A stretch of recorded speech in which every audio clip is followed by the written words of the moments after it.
नमस्कार दोस्तों, NN classes के ऑनलाइन पोर्टल पे आप सभी लोगों का स्वागत है। और आज हम करने जा रहे हैं उत्तराखंड वन दरोगा 2024-25 के लिए बायोलॉजी का वीकली टेस्ट पेपर नंबर 15 और एप्लीकेशन के अंदर ये हमारा टेस्ट पेपर नंबर 10 है, जिसका एक्सप्लेनेशन हम आज करने जा रहे हैं। तो आप सब जानते हैं कि हमारे द्वारा जो है सैटरडे और संडे आपके लिए उत्तराखंड वन दरोगा के 2D सिलेबस जो है टेस्ट करवाए जाते हैं और सैटरडे के दिन हम लोग बायोलॉजी का टेस्ट करते हैं। और ये जो आप सीक्वेंस देख पा रहे होंगे, आज टेस्ट पेपर नंबर 15 है। तो इससे पहले के जो 14 टेस्ट है वो आप प्लेलिस्ट में जाकर देख सकते हैं। हमने स्पेशल एक टेस्ट सीरीज प्लेलिस्ट बना रखी है, तो उसके अंदर आप जाके फिजिक्स और बायोलॉजी और केमिस्ट्री के सारे टेस्ट आप लगा सकते हैं। अब मैं साथ साथ आपको जो है आज जो हमारा टेस्ट पेपर नंबर ऐप के अंदर test paper number weekly test paper number 10 था, तो उसके रिजल्ट आपके साथ शेयर कर देता हूं। तो आज की जो टॉपर हैं वो हैं नीमा, है ना। तो 20 में से इनके 18.75 मार्क्स हैं, तो बहुत बढ़िया स्कोर है। और सेकंड है शुभम, 17.5 है ना। और थर्ड नंबर पे है रीना, 15.5 इनके मार्क्स हैं। फोर्थ नंबर पे भावना भट्ट और फिफ्थ नंबर पे प्रीति हैं और सिक्स नंबर पे मोहित हैं। तो कॉन्ग्रेचुलेशन भाई आप सभी लोगों को। और इसी तरीके से जो है आप अपने टेस्ट दीजिए और अच्छे से आपको जो है अपने पेपर के अंदर स्कोर करना है। और देखो, जो बच्चा कंसिस्टेंसी से पढ़ेगा तो सिलेक्शन 100% होता है बच्चों का, ठीक है। तो आपने इसके लिए तैयारी शुरू कर रखी होगी, क्योंकि आप जानते हो, देखो जैसे ये आयोग का कैलेंडर, जो कैलेंडर ने दिया, आयोग ने कैलेंडर दिया था, तो बहुत से बच्चे मैसेज करते हैं कि इसका फॉर्म कब आएगा। तो देखो मैं आपको एक चीज़ बताता हूँ, इन लोगों ने टेंटेटिव डेट जो है यहाँ पर 20 अप्रैल 2025 दी है। अब बहुत से बच्चों के मैसेज आते हैं कि सर इसका पेपर फॉर्म कब आएगा, पेपर कब होगा। तो मैं आपको एक चीज़ बता देता हूँ, आयोग ने पशुधन प्रसार अधिकारी, जिसको कहते हैं हम LEO live stock dissemination officer का जो है लगभग 35 दिन पहले फॉर्म ओपन हुआ और 35 दिन बाद जो है इन्होंने पेपर करवा दिया। तो आप ये चीज़ का वेट मत करो कि मेरा जो है कल फॉर्म आएगा फिर मैं परसों से तैयारी करूँगा। अगर आपको तैयारी करनी है, मान लो आप उत्तराखंड वन दरोगा की तैयारी नहीं कर रहे हो, कोई और पेपर की भी कर रहे हो, तो एक चीज़ का ध्यान रखो, तैयारी के लिए फॉर्म का वेट मत करो, है ना। पहले से ही अपने कंसेप्ट क्लियर रखो ताकि आप पेपर के टाइम खुद को बूस्ट कर सको। कॉन्फिडेंट होगा सिलेबस कंप्लीट होने का, तो आपके पेपर के क्लियर होने के चांसेस सबसे ज़्यादा होंगे, ठीक है। तो वेट नहीं करना है। कोई भी फॉर्म हो, कोई भी तैयारी आप कर रहे हो, तो मैं आपको एक ही सलाह दूंगा कि आप पहले से ही तैयारी को करके रखें अगर आपको सिलेक्शन लेना है। नहीं तो देखो, आप पेपर फॉर्म आने के बाद तैयारी करोगे तो बहुत से बच्चे ऐसे हैं जो तब तक सिलेबस ख़त्म कर चुके होंगे, है ना। तो आपका कंपटीशन रह ही नहीं जाएगा, मतलब आप कंपटीशन में कहीं दिखोगे भी नहीं। तो सिलेक्शन चाहिए तो पहले से पढ़ाई करके रखो, ठीक है। अब अगर आप जानते हैं इसका जो सिलेबस है वो है 9th-10th की साइंस, ठीक है। तो आप तैयारी कर रहे होंगे। बाकी जो बच्चे अपने कॉन्सेप्ट क्लियर करना चाह रहे हैं, तो हमारे द्वारा बैच इसका प्रॉपर चल रहा है। बैच का नाम है उम्मीद बैच, एक ही बैच है, पूरी तैयारी आपको इसके अंदर देखने को मिलेगी। और जिसके अंदर क्लास आपको हिंदी इंग्लिश दोनों में हम लोग करवाते हैं, ठीक है। हिंदी इंग्लिश दोनों में समझाया जाएगा, हम लोग लिख के समझा रहे हैं क्लास के अंदर, ठीक है। बस आप अगर पढ़ने वाले हैं, थोड़ा डेडिकेशन आपका चाहिए, आप प्रॉपर जो है अपना पूरा 9th-10th का कॉन्सेप्ट प्लस आप बहुत सी चीज़ें एडवांस में सीख जाओगे, ठीक है। तो बैच के अंदर क्या देखने को मिल रहा है, लाइव क्लासेस, रिकॉर्डेड सेशन भी मिलेंगे। मतलब जो बच्चे अभी जुड़ेंगे, क्योंकि बैच पहले से चल रहा है, तो जो पीछे क्लासें हुई हैं उस सब की सब आपको रिकॉर्डेड फॉर्म में मिलेंगे। अभी आगे पता लग जाएगा किस तरीके से। साथ ही साथ बायोलॉजी थोड़ा सा वो डीप पूछता है, तो हम लोग डीप बायोलॉजी यानी थोड़ा एडवांस भी बायोलॉजी को करवा रहे हैं। साथ ही साथ डाउट सेशन, है ना। मतलब मान लो कोई टॉपिक में आपको कोई दिक्कत है तो प्रॉपर आप हमें भेज सकते हो, हम प्रॉपर उसका भाई डाउट क्लियर करते हैं बच्चे का, ठीक है। वीकली टेस्ट आपको इसके अंदर मिलेंगे। साथ ही साथ करंट अफेयर भी आपको मिलेगा। जैसे इसका नोटिफिकेशन आएगा वैसे ही जो भी अगर कोई नोटिफिकेशन कोई चेंज होता है, सिलेबस में कोई चेंज होता है, तो उस आधार पे जो है जो भी आपके रिलेटेड टू टॉपिक होंगे सारे हम इसके अंदर करवाएंगे। मतलब कहने का मतलब एक बैच के अंदर हम पूरा 100% दे रहे हैं। आपको मेहनत करनी है तो आप बिल्कुल निश्चिंत होकर जुड़ें। किस तरीके से आपको बैच इनरोल कर रहा है, तो आप जो है गूगल प्ले स्टोर में जाओ, वहाँ पर NN क्लासेस डाउनलोड करो, इसमें इसको ओपन करो, इसमें अपना OTP मोबाइल नंबर डालो, OTP आएगा, उसके बाद अपना नाम डालो, ईमेल ID डालो, स्टार्ट करो वहाँ पर। फिर आपको होम स्क्रीन पे इस तरीके का बैच ऑप्शन मिल जाएगा, ठीक है। अभी इसका शुल्क आपको 2009 दिखा रहा है, लेकिन न्यू ईयर सेल हमारे द्वारा चलाई जा रही है, जिसके अंदर इसमें प्रॉपर 30% हम लोग ऑफ कर रहे हैं। तो आपको कैसे अवेल करना है, तो यहाँ पे बाय नाउ पर आपको क्लिक करना है। अगली स्क्रीन पे आपको जो है इस तरीके का यहाँ पर जो है हैप्पी न्यू ईयर 30 का कूपन शो होगा। इसको जैसे ही आप ओके करेंगे तो आपकी जो फ़ीस है वो फ़ीस आपकी 2000 से घट के हो जाएगी 1409 रुपये। ठीक है, बस फिर आपको बाय नाउ पर क्लिक करना है। यहाँ पर आप देख पा रहे हो गूगल पे और फ़ोनपे के माध्यम से आप जो अपनी फ़ीस सबमिट करेंगे, जैसे ही आप फीस सबमिट करेंगे आपका बैच जैसे इनरोल होगा तो देखिए इस तरीके से हमारी क्लासेस आपको देखने को मिलेंगी। देखो यहाँ पर देखो फिजिक्स का पूरा फोल्डर है, सारी फिजिक्स इसमें 9th-10th की। ठीक है, जब आप फिजिक्स कंप्लीट कर लोगे तब टेस्ट लगाना, फिर बायोलॉजी कंप्लीट करना, एडवांस बायोलॉजी खत्म करना, फिर बायोलॉजी के टेस्ट लगाना। उसी तरीके से अभी जो है केमिस्ट्री लाइव चल रही है हमारी। ठीक है, तो आप केमिस्ट्री यहाँ से लाइव के माध्यम से भी जुड़ सकते हैं, या फिर हमने केमिस्ट्री ऑलरेडी पहले ही डाल दी थी बच्चों के लिए, क्योंकि जब बैच में 10-15 दिन थोड़ा लेट हुई थी शुरू होने में, तो उस टाइम पे हमने बच्चों का टाइम बेकार नहीं किया, हमने केमिस्ट्री ऐड कर दी थी लास्ट टाइम की। सेम केमिस्ट्री है, सेम टीचर मैक्सवेल सर ने पढ़ा रखी, तो आप यहाँ से भी पढ़ सकते हैं। साथ ही साथ इन्वायरमेंट की भी हमने इसमें जो है ओल्ड क्लासेस डाल रखी हैं, आप इनको कवर कर सकते हैं। जैसे नोटिफिकेशन आएगा तो इन्वायरमेंट क्योंकि छोटा है 9th-10th का है ना, और जैसे ही आप इन्हें अगर आप कर लेते हो तो आप ये समझ लो आप इन्वायरमेंट ऑलरेडी कंप्लीट कर चुके होंगे। ठीक है, क्योंकि 9th-10th का बहुत बेसिक इन्वायरमेंट है।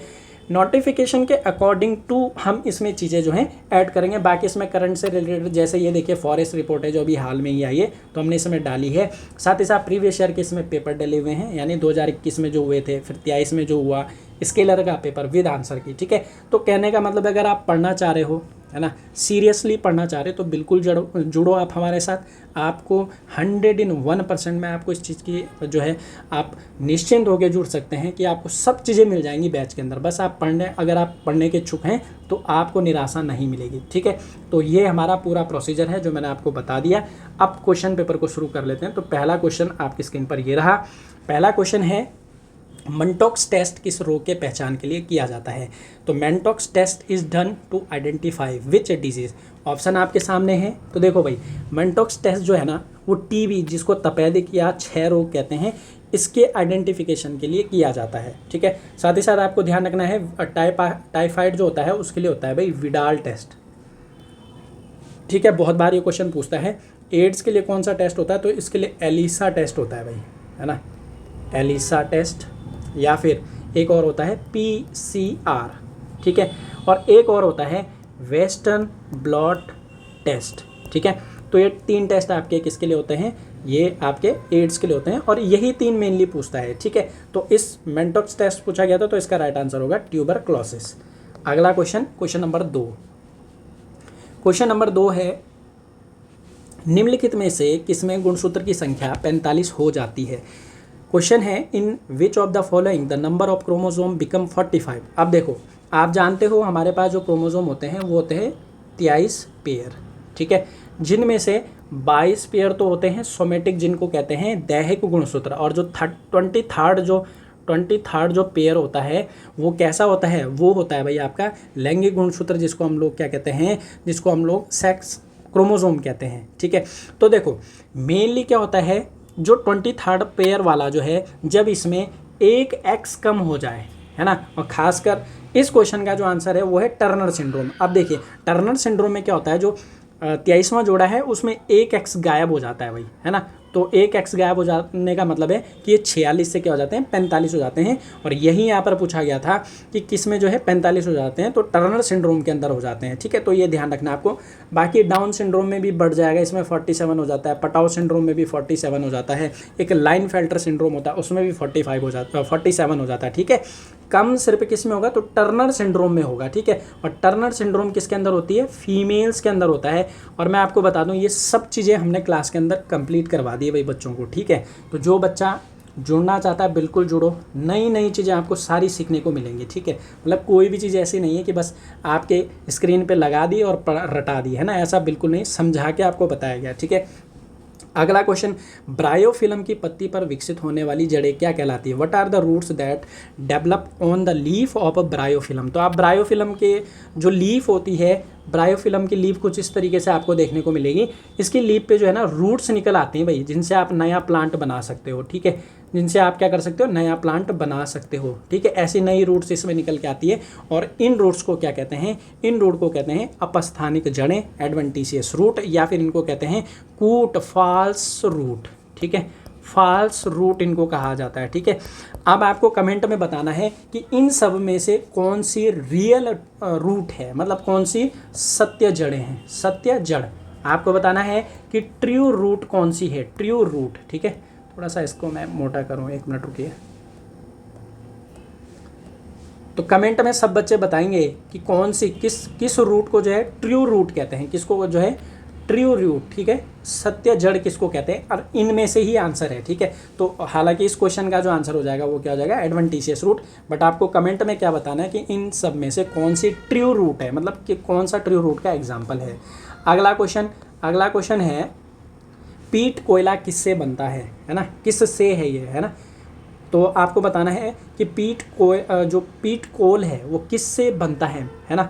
तो ऑप्शन आपके सामने है ना। तो आप जानते हो इसका जो राइट आंसर है वो है स्फैग्नम। स्फैग्नम क्या है, एक ब्रायोफाइटा है, और ब्रायोफाइटा स्फैग्नम से क्या बनता है, कोयला, जिसको हम क्या कहते हैं, कोल कहते हैं। तो ये क्वेश्चन आया भी था, अभी किसी एग्जाम में आया था, आप चेक करना, ये क्वेश्चन आ रखा है, और ऐसे ही क्वेश्चन आपको जो है देखने को मिलेंगे।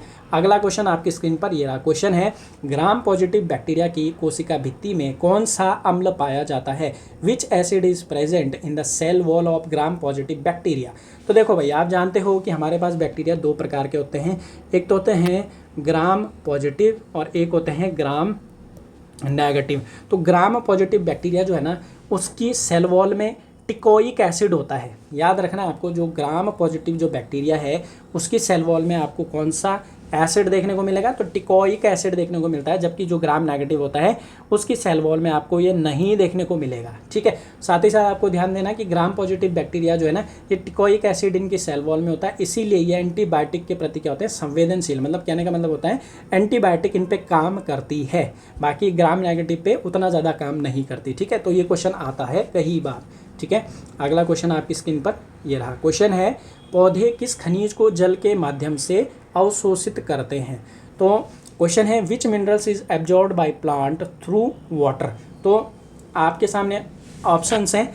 अब आप जानते हो कि प्लांट के लिए जो है 17 एसेंशियल जो हैं क्या होते हैं, न्यूट्रिएंट्स होते हैं, जिनके अंदर आपके 9 मैक्रो यानी दीर्घ होते हैं, और 8 क्या होते हैं, माइक्रो, जिनको सूक्ष्म कहते हैं। ठीक है, एलिमेंट्स होते हैं या न्यूट्रिएंट्स होते हैं। तो इनमें से सिर्फ आपका जो हाइड्रोजन है ना, हाइड्रोजन जो है, हाइड्रोजन वाटर के थ्रू आता है भाई, है ना। किसके माध्यम से आता है, जो हाइड्रोजन है वो H2O पानी के माध्यम से एब्जॉर्व किया जाता है। और यही यहाँ पर क्वेश्चन पूछा गया था कि पौधे किस खनिज को जल के माध्यम से, तो जल के माध्यम से कौन सा आएगा, तो हाइड्रोजन आएगा पानी के माध्यम से। ठीक है, वाटर के मीडियम से।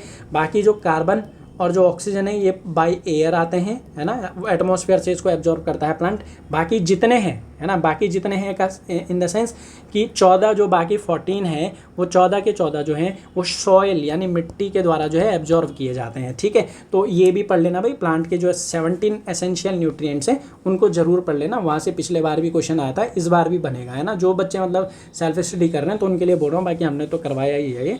अगला क्वेश्चन है निम्नलिखित में से कौन सा समूह सूक्ष्म पोषक तत्वों का उदाहरण नहीं है, है ना। सूक्ष्म पोषक तत्वों का उदाहरण नहीं है। अब सूक्ष्म पोषक तत्वों का उदाहरण नहीं है मतलब माइक्रो न्यूट्रिएंट्स का नहीं है, तो सीधी सी बात है कि मैक्रो का होगा। और मैक्रो में क्या होता है, कार्बन होता है, हाइड्रोजन होता है, ऑक्सीजन होता है। ठीक है, नाइट्रोजन होता है, फास्फोरस होता है और पोटास होता है, कैल्शियम होता है, मैग्नीशियम होता है और सल्फर होता है। ठीक है, तो ये हो गए आपके, देखो 9 हो गए, 1 2 3 4 5 6 7 8 9। अब क्या बोल रहा है कि कौन सा माइक्रो न्यूट्रिएंट का एग्जाम्पल नहीं है, तो कौन सा नहीं है। अब इनमें से देखो यहाँ पर कौन सा है ना, यहाँ पर देखो कौन सा है, तो आप देख पा रहे होंगे कैल्शियम, है ना, कैल्शियम और पोटेशियम, ये देखो। ठीक है, तो ऑप्शन नंबर बी आपका सही हो जाएगा, क्योंकि ये किसके एग्जाम्पल हैं, ये मैक्रो के हैं। किसके हैं, मैक्रो के हैं। बाकी कमेंट में बताना कि जो आपके माइक्रो के हैं, है ना, माइक्रो के कौन कौन से एग्जाम्पल है, कमेंट में बताना। देखो कई तो मैंने यही लिख दिया, देखो एक क्लोरीन हो गया, बोरोन हो गया, निकिल हो गया, मैग्नीज हो गया, कॉपर हो गया, लोहा हो गया, है ना। तो आधे तो यहीं पे हो गए, है ना। 2 4 5 6 2 हो गए, 4 हो गया, 6 हो गया, है ना। 2 आपको बताने 2 कौन से हैं। ठीक है, तो कमेंट में बताना कि वो 2 कौन से हैं। ठीक है, तो अगले क्वेश्चन पे हम बढ़ जाते हैं। अगला क्वेश्चन आपके सामने ये, नाइट्रोजिनेज एंजाइम को सक्रिय करने का कार्य कौन करता है, who activates the nitrogenase enzyme. तो नाइट्रोजिनेज एंजाइम क्या है ना। तो नाइट्रोजिनेज एंजाइम भाई क्या है, तो ये जो नाइट्रोजन फिक्सेशन होता है ना, नाइट्रोजन फिक्सेशन जो आपके प्रोकैरियोट जिनके अंदर ब्लू ग्रीन एल्गी और बैक्टीरिया आते हैं, है ना, ये नाइट्रोजन फिक्सेशन यानी नाइट्रोजन स्थिरीकरण करते हैं और नाइट्रोजिनेज एंजाइम इनके अंदर होता है ना, जिसके माध्यम से ये नाइट्रोजन फिक्सेशन करते हैं। तो उस नाइट्रोजिनेज एंजाइम को एक्टिवेट करने का काम जो है मोलिबेडनम नामक जो न्यूट्रिशन है ना, वो करता है। और ये देखो ये किसके अंदर आता है, माइक्रो के अंदर आता है, ठीक है, सूक्ष्म पोषक तत्वों के अंदर आता है, ठीक है। अगला क्वेश्चन आपकी स्क्रीन पर ये रहा। क्वेश्चन है शीर्षारभी रोग किस खनिज की कमी से होता है। Dieback disease is caused bye deficiency of which mineral. तो देखो किससे होता है भाई डाईबैक, तो डाईबैक जो है ध्यान रखना है आपको, ये होता है भाई तांबे की कमी से। किससे, कॉपर, जिसको तांबा कहा जाता है, तांबे की कमी से होता है, ठीक है। तो ये ध्यान रखिएगा, 90 नंबर का क्वेश्चन। अगला क्वेश्चन थोड़ा सा इसमें मैंने नोट्स भी ऐड किया है। बहुत से बच्चे जो है मैसेज करते हैं कि सर डेमो आप करवा दीजिए। तो देखो डेमो तो हम नहीं उपलब्ध कराते हैं। देखो अगर आप पढ़ना चाहते हो तो आप निश्चिंत होकर पढ़ो, मतलब हमारी तरफ से आपको कोई फॉल्ट नज़र नहीं आएगी, है ना। फिर भी मैंने एक यहाँ पर नोट्स अभी ऐड किया, मैं आपको दिखाता हूँ। निम्नलिखित में से कौन सहजीवी नाइट्रोजन स्थिरीकारक जीव है। विच of the following is a symbiotic nitrogen fixing organism. तो क्वेश्चन तो ये तो सबको पता है कि मैंने अभी जैसे बताया कि ब्लू ग्रीन एल्गी जिनको साइनोबैक्टीरिया भी कहते हैं, नील हरित शैवाल प्लस बैक्टीरिया, ये क्या करते हैं, नाइट्रोजन फिक्सेशन करते हैं, है ना। लेकिन इनमें से भी कौन से ऐसे होते हैं जो सिम्बायोटिक नाइट्रोजन फिक्सिंग ऑर्गेनिज्म है ना। तो देखो भाई ध्यान रखना, एजेटोबैक्टर। अच्छा पहले मैं आपको अब नोट्स दिखाता हूँ यहाँ पर, जहाँ से आप समझ पाओगे कि इस क्वेश्चन का आंसर क्या है, ठीक है। तो देखो हमारे पास जो है, जैसे अभी हमने रिसेंटली क्लास में ये वाला टॉपिक करवाया था। तो देखो नाइट्रोजन फिक्सेशन होता क्या है, तो नाइट्रोजन फिक्सेशन सीधी सी बात है, यहाँ पर आओ सीधे, है ना, परिभाषा तो सबको पता है। देखो वातावरण एटमॉस्फेयर के जो नाइट्रोजन है ना, उसको अमोनिया में चेंज होने का प्रोसेस ही क्या होता है, नाइट्रोजन फिक्सेशन होता है। मतलब यहाँ पर देखो लिखा है वातावरण नाइट्रोजन के अमोनिया में बदलने की प्रक्रिया नाइट्रोजन स्थिरीकरण। मतलब nitrogen fixation is the process of converting atmospheric nitrogen into ammonia, ठीक है। तो ये प्रोसेस होता है। अब जो प्लांट है ना, क्योंकि प्लांट के लिए ये सब कुछ हो रहा है, तो प्लांट लेकिन नाइट्रोजन को डायरेक्ट अमोनिया से एब्जॉर्ब नहीं कर पाएगा। तो क्या होता है फिर, तो अमोनिया को नाइट्रोसोमोनास और नाइट्रोसोकोकस, ये देखो दो बैक्टीरिया यहाँ पर लिखे हैं, तो अमोनिया को नाइट्रोसोमोनास और नाइट्रोसोकोकस क्या करते हैं, नाइट्राइट में चेंज करते हैं, ठीक है। फिर इस नाइट्राइट को नाइट्रेट, है ना, नाइट्राइट को नाइट्रेट में कौन चेंज करता है, नाइट्रोबैक्टर करता है, और इस नाइट्राइट को ही प्लांट एब्जॉर्व करता है भाई, है ना। तो बहुत बार क्वेश्चन आता है कि प्लांट जो है नाइट्रोजन को किस फॉर्म में एब्जॉर्व करता है, तो नाइट्राइट के फॉर्म में करता है, ठीक है, नाइट्राइट के फॉर्म में करता है। और एक स्टेप इसमें मैंने आगे ये जोड़ा है कि देखो कई बार क्या होता है, हमारे जो स्यूडोमोनास और जो थायोबैसिलस जो बैक्टीरिया है, ये जो आपकी बेनिफिशियरी जो नाइट्राइट है, इसको भाई वापस नाइट्रोजन में चेंज कर देते हैं, मतलब इतनी मेहनत को ख़राब कर देते हैं। तो ये प्रोसेस क्या कहलाती है, इसे कहते हैं विनाइट्रीकरण या डीनाइट्रिफिकेशन, ठीक है। तो एक ही रिएक्शन है, आपको एक रिएक्शन ध्यान रखनी है, आपको सब चीज़ें जो है समझ आ जाएंगी। अब क्वेश्चन पे आ जाता हूँ कि क्वेश्चन में क्या पूछा गया था। तो देखो यहाँ पर आप देख लीजिए, यहाँ पर नोट्स में बताया गया है कि कुछ प्रोकैरियोट्स, अब प्रोकैरियोट कौन है भाई, ब्लू ग्रीन एल्गी और बैक्टीरिया, जिनमें नाइट्रोजिनेज एंजाइम होता है, और इस नाइट्रोजिनेज एंजाइम की हेल्प से ये क्या करते हैं, नाइट्रोजन स्थिरीकरण करते हैं। अब ये प्रोकैरियोटिक जो हैं आपके, ये प्रोकैरियोट जो है ये दो प्रकार के होते हैं, एक फ्री लिविंग होते हैं, एक सिम्बायोटिक होते हैं, ठीक है। तो फ्री लिविंग के अंदर कौन आएगा, मतलब स्वतंत्र जीवी जो किसी प्लांट के साथ नहीं रह रहे हैं, जो फ्री रह रहे हैं सॉइल के अंदर और वहीं से फिर नाइट्रोजन फिक्सेशन कर रहे हैं, तो उसके अंदर आ जाता है बेसिलस हो गया, एजेटोबैक्टर हो गया, क्लोस्ट्रीडियम हो गया, बीजरिंग हो गया, रोडोस्पाइरलम हो गया, है ना। और ब्लू ग्रीन एल्गी के अंदर एनाबिना और नोस्टॉक हो गए। अब लेकिन दूसरी तरफ देखो सिम्बायोटिक यानी सहजीवी, जो क्वेश्चन के अंदर था कि कौन सा सहजीवी है, तो सहजीवी के अंदर दो ही एग्जाम्पल है, एक है राइजोबियम और एक है फ्रैंकिया। और क्वेश्चन के अनुसार फ्रैंकिया वहाँ पर दे रखा है। देखो यहाँ पर क्वेश्चन था ना कि कौन सा निम्नलिखित में से कौन सहजीवी नाइट्रोजन स्थिरीकारक जीव है, मतलब कौन सा सिम्बायोटिक नाइट्रोजन फिक्सिंग ऑर्गेनिज्म है? तो फ्रैंकिया। अभी मैंने आपको नीचे दिखा दिया, फ्रैंकिया जो है सिम्बायोटिक है, मतलब जब ये नाइट्रोजन फिक्सेशन करता है ना, फिर ये प्लांट के साथ सिम्बायोंट हो जाता है, मतलब उसके साथ सिम्बायोसिस में चला जाता है, ठीक है। तो फ्रैंकिया इसका राइट आंसर होगा। तो देखो नोट्स के अंदर हम लोग बिल्कुल इसी तरीके से आपको समझाएंगे, है ना, जैसे ये ऐड करा हुआ है ना, सेम आपको इसी तरीके से समझा जाएगा। यहाँ तो देखो, यहाँ पे तो मैंने नोट्स को सीधे लगाया है, लेकिन हम लिख लिख के समझाते हैं बच्चों को, ठीक है। बस बाकी आपकी इच्छा है ना, आप चाहो पढ़ना तो जुड़ सकते हो, बाकी सेल्फ स्टडी भी करना चाहो सेल्फ स्टडी भी हो जाती है, मतलब 2D सिलेबस करना लेकिन सभी लोग, ठीक है। तो अगला क्वेश्चन, निम्नलिखित में से कौन से समूह के रोग विषाणु द्वारा नहीं होते? Which of the following group of disease is not cause by virus? तो वायरस से कौन से नहीं होते हैं? तो देखो पोलियो और पीलिया दोनों होते हैं भाई वायरस से, डेंगू रेबीज दोनों वायरस से होते हैं, ट्रैकोमा और इन्फ्लुएंजा भी वायरस होते हैं, बट प्लेग और टीटनेस ये दोनों के दोनों बैक्टीरिया जिसको कहते हैं जीवाणु से होते हैं। तो वायरस से होने वाली डिजीज़ और बैक्टीरिया से होने वाली डिजीज़ जरूर कर लेना। अगला क्वेश्चन, निम्नलिखित में से कौन से समूह के रोग आनुवांशिकी नहीं है? विच of the following group of disease is not genetic? तो जेनेटिक कौन से नहीं है भाई, है ना। तो इस क्वेश्चन का आंसर जो जाएगा वो जाएगा डी, कोई नहीं। अब बोलोगे कैसे? तो देखो हीमोफीलिया भी जेनेटिक है, थैलेसीमिया भी जेनेटिक डिजीज है ना, कलर ब्लाइंडनेस भी जेनेटिक है, और एल्बिनिज्म भी आपकी जो है जेनेटिक है। फिर एल कैप्टोनूरिया भी जेनेटिक है, फिनाइल कीटोनूरिया भी जेनेटिक है। तो कहने का मतलब ये सबके सब जेनेटिक हैं भाई, है ना, सबकी सब जेनेटिक हैं, और ये सब की सब हमने अपनी क्लासेस के अंदर करवा रखे हैं, ठीक है। तो जो बच्चा देखो इस तरीके के कॉन्सेप्ट क्लियर करना चाहता है तो आप हमारे साथ जो है बेफिक्र होकर जुड़ सकते हो, ठीक है। अगला क्वेश्चन, बायोटिन किस विटामिन का अन्य नाम है? बायोटिन, है ना, आसान क्वेश्चन है, विटामिन B7 का। बाकी विटामिन B5 का है पेंटाथोनिक एसिड, और B6 का है पायरोडॉक्सिन, और B9 का है फॉलिक एसिड, ठीक है। तो आसान है, इसमें तो कोई इतना दिक्कत नहीं है। अगला क्वेश्चन, फेहलिंग परीक्षण किसकी उपस्थिति का पता लगाने के लिए होता है? Fehling test is done to detect the presence of sugar. Answer हो जाएगा शुगर। शुगर क्या होती है भाई? कार्बोहाइड्रेट, ठीक है।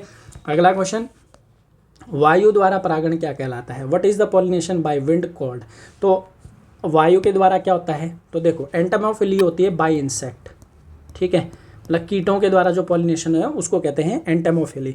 मेलेकोफिली क्या होता है भाई? स्नेल, है ना, घोंगे द्वारा जो पॉलिनेशन। हाइड्रोफिली बाय वाटर, ठीक है। तो लास्ट एक ही बचा, है ना, एनेमोफिली। तो एनेमोफिली जो है वायु द्वारा बाय एयर जो आपका पॉलिनेशन होता है उसको एनेमोफिली कहते हैं। अगला क्वेश्चन है, सिमलीपाल बाघ अभ्यारण्य कहाँ स्थित है? या सिमलीपाल बाघ रिजर्व भी आप इसको बोल सकते हैं, कहाँ पर लोकेटेड है? तो इसका राइट हो जाएगा आंसर उड़ीसा। अब ये क्यों इंपॉर्टेंट है?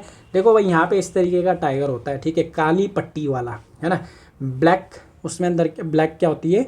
ब्लैक शेप की पट्टी होती है उसमें, ठीक है, स्ट्रिप, ब्लैक स्ट्रिप वाला टाइगर यहाँ पर है, इसीलिए सिमलीपाल इंपॉर्टेंट है, ठीक है। बहुत बार पेपरों में पूछा जाता है कि सिमलीपाल जो है वो क्यों इंपॉर्टेंट है? वो इसीलिए इंपॉर्टेंट है क्योंकि यहाँ पे टाइगर है और जिसकी शरीर पे क्या होती है? ब्लैक स्ट्रिप होती है, काली पट्टियाँ होती हैं, ठीक है। अगला क्वेश्चन है, परागनली कितने नर युग्मकों को अंडाशय तक लेकर जाती है? How many male gametes does the pollen tube carry to the ovary? तो बहुत देखो, जिसने तो नहीं पढ़ा होगा उसको तो आएगा ही नहीं, बट जिसने पढ़ा होगा उसको बहुत आसान होगा, है ना। 2 मेल गैमेट्स को लेके जाती है पोलन ट्यूब, ठीक है। तो ये पूरा कॉन्सेप्चुअल क्वेश्चन है, इसके लिए पूरा कॉन्सेप्ट आपको पढ़ना पड़ेगा।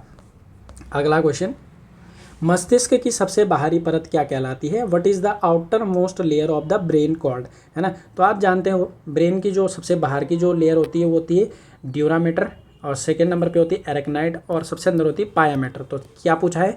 आउटर मोस्ट, तो आउटर मोस्ट मतलब ड्यूरामेटर, और इन तीनों को कॉमनली क्या कहा जाता है? मेनिंजेस कहा जाता है तीनों को, ठीक है, सम्मिलित रूप से। तो राइट आंसर क्या हो जाएगा आपका? ड्यूरामेटर।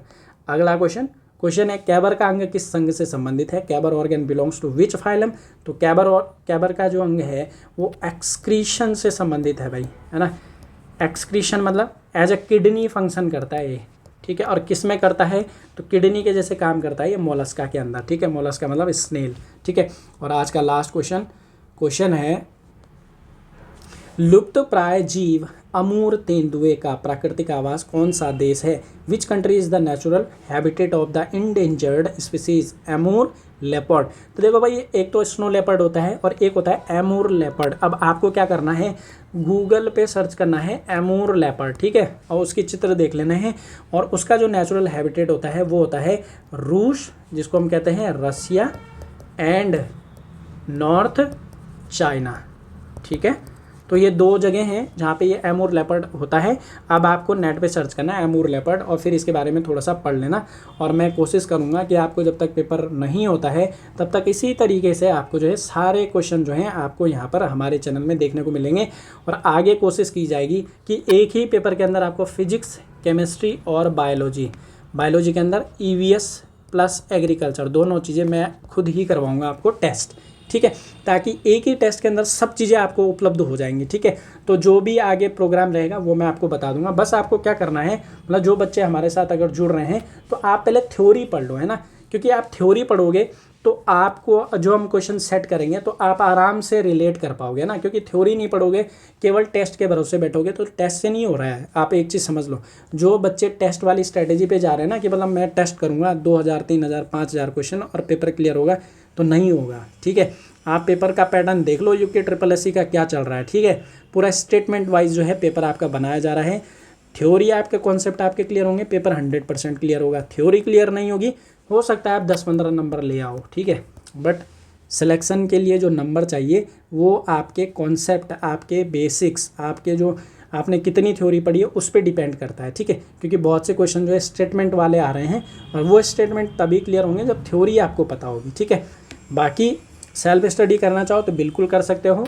9-10 का सिलेबस कंप्लीट कर लो बेहतरीन तरीके से, मतलब हर टॉपिक को अच्छे से कर लो, वैसे भी सिलेक्शन हो जाता है, ठीक है, अगर मतलब खुद से भी करना चाहो। बाकी अगर आपको नहीं है, मतलब कॉन्सेप्ट क्लियर नहीं हो रहे हैं, तो बिल्कुल हम आपकी सेवा के लिए हैं। आप जुड़े हमारे साथ, आपको 101% जो सब चीज़ें क्लियर मिलेंगी, ठीक है।